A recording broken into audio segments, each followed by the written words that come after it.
In today's video, I will talk about the Minoans, considered one of the first advanced civilizations of ancient Europe. At the limits of the Aegean Sea, there is a large island known as Crete. This is home to one of the most incredible and developed civilizations of the Bronze Age. This civilization nearly remained forgotten in history, and its discovery was thanks to the great efforts of a man named Arthur Evans. Arthur Evans was an English archaeologist who inherited a large fortune from his father, who was also an archaeologist. He traveled to Greece to study the ruins of the city of Mycenae. In his studies, he found evidence of a previously unknown civilization. This led him to various places in Greece in search of answers. Finally, Arthur arrived on the island of Crete, where, guided by local stories, he found the site of the legendary Palace of Knossos. The palace that belonged to King Minos, from the legend of the Minotaur. The excavations at the site led to incredible discoveries, which would cause Arthur to dedicate his entire life to his research. He called the people he discovered the Minoans. The name was given in honor of King Minos, who, according to Greek myth, was the son of Zeus. It is likely that the Minoans arrived in Crete from Anatolia, where modern-day Turkey is located. This migration took place during the Paleolithic period, more than 120,000 years before Christ. However, the Minoan culture only began to develop with the rise of agriculture, which occurred around 5000 before Christ. With the advancement of the Bronze Age, the Minoans developed a culture based on maritime trade, utilizing their incredibly advanced ships for the time. Minoan vessels were elegant and durable, ideal for transporting food and goods. Thanks to their ability to sail for days across the sea, the Minoans began trading with peoples from Anatolia, Phoenicia, Greece, Egypt, and Africa. Soon, their culture began to flourish in many aspects, and since the island of Crete offered natural protection, it was not victimized by invasions from other peoples for centuries. Around 2000 BC, the main source of income for the Minoans was agriculture. They produced olive oil, wine, and beautifully painted pottery. Minoan art highlighted the sophistication of that people. Their paintings had a unique style and displayed a very advanced artistic level. The beauty of the women from the island was exalted in many representations, with long, dark, wavy hair, colorful dresses, and makeup on their lips and eyes. Men were typically depicted with dark skin, athletic bodies, and a proud posture. The Minoans also produced gold and silver jewelry, as well as pieces made from crystal. Although they did not have a society focused on war, the Minoans employed the warriors they had. These warriors had the duty of protecting the palaces, ships, fighting pirates, and also potential invaders. The Minoans highly valued physical and athletic development. They had sports and competitions such as swimming, boxing, and running, but perhaps the most impressive practice was dancing around and jumping over furious bulls. This practice is called bull leaping and involved grabbing the bull's horns during its charge.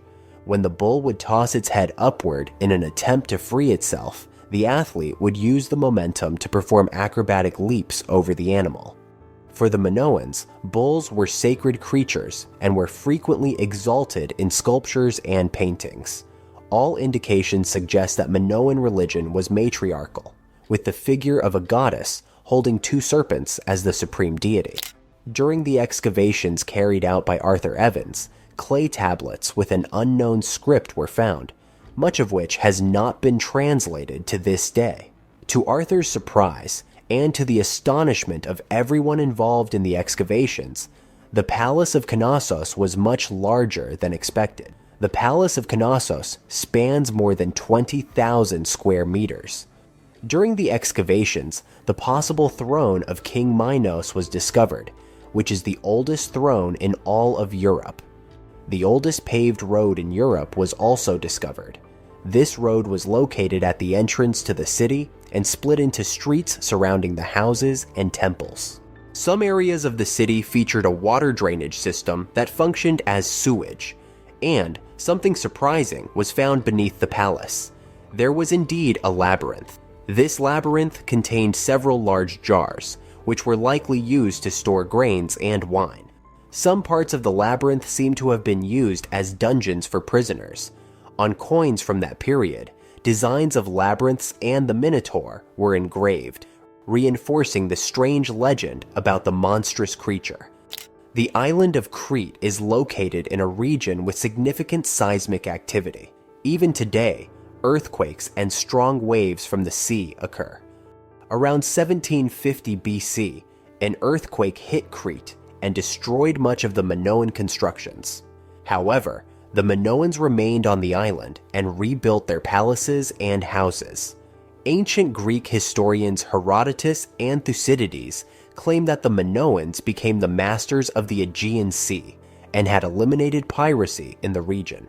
They colonized other islands near Crete, and according to Thucydides, King Minos sent his sons to govern these islands. By the middle of 1700 BC, the Minoans were already a famous and respected people. Even the kingdoms that emerged in Greece, like Mycenae and Athens, acknowledged the independence of the Minoans. Crete had become a mandatory stop for numerous ships coming from various regions. Merchant vessels from Egypt would sell their goods in Crete, and from there, these products would be transported to Greece and Anatolia, with the same happening for goods coming from other regions. In Minoan society, there is no indication of a significant imbalance between the rich and the poor, and the population is often depicted working together. Women were also portrayed as an important part of the kingdom, not just as wives or daughters, as was common in other cultures of the same period. There is a strong connection between the Minoan civilization and the legendary city of Atlantis. The first records of Atlantis were left by Plato, written between 428 and 347 BC. In other words, Plato was inspired by something that happened 1,000 years before his time. By the time Plato lived, the Minoans had already become part of history. For this reason, and due to the exaggeration in stories, Plato imagined and described an ancient kingdom that was more advanced and powerful than the kingdoms of his era. But not everything was a product of Plato's imagination. As we can see so far, the Minoans were indeed an advanced and highly ingenious people for their time. Many theories about the location of Atlantis have been proposed, but it is highly likely that it refers to the Minoan city on the island of Santorini. Santorini was one of the most important islands for Minoan trade, and on this island, there was a massive volcano. When the volcano erupted, it almost completely destroyed the island and its structures. A large part of the island sank into the sea, dragging everything with it. This severely impacted the Minoans' trade with northern kingdoms. As if that wasn't enough, shortly after, a massive catastrophe occurred. A strong earthquake, followed by a tsunami with waves over 20 meters high, affected all of Greece, especially the island of Crete. The devastation was much greater than that caused by an atomic bomb, and once again, houses and palaces were destroyed. With such seismic activity, the volcano on the island of Santorini erupted again. Despite the distance, its ashes reached Crete, blocking out the sun and generating a toxic mist that killed plants and animals. A period of famine and scarcity led to revolts and violence throughout Crete, and the situation reached a point of desperation. There are signs that the Minoans may have had to resort to cannibalism. Unfortunately for the Minoans, even they couldn't fight against the forces of nature, and one of the most advanced societies of their time was descending into savagery.